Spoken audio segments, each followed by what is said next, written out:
There are fewer than 10 dentists in Iowa who have achieved certification for safer removal of mercury. We take precautions to keep everybody in the room safe, and then we rebuild the tooth in the most conservative way possible. Teeth with mercury fillings frequently have problems: cracks, leakage, missing cusps. A traditional filling is not enough to secure a weak tooth. In our office, we use BioClear to rejuvenate the tooth using additive methods instead of subtractive. I build forms around the tooth that are shaped just like a tooth coming out of the gums.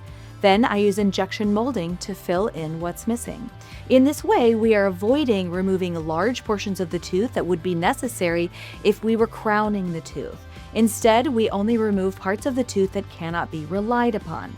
And this conservative approach means my patients get fewer infections. And that means fewer patients facing the hard choice of root canals or extractions.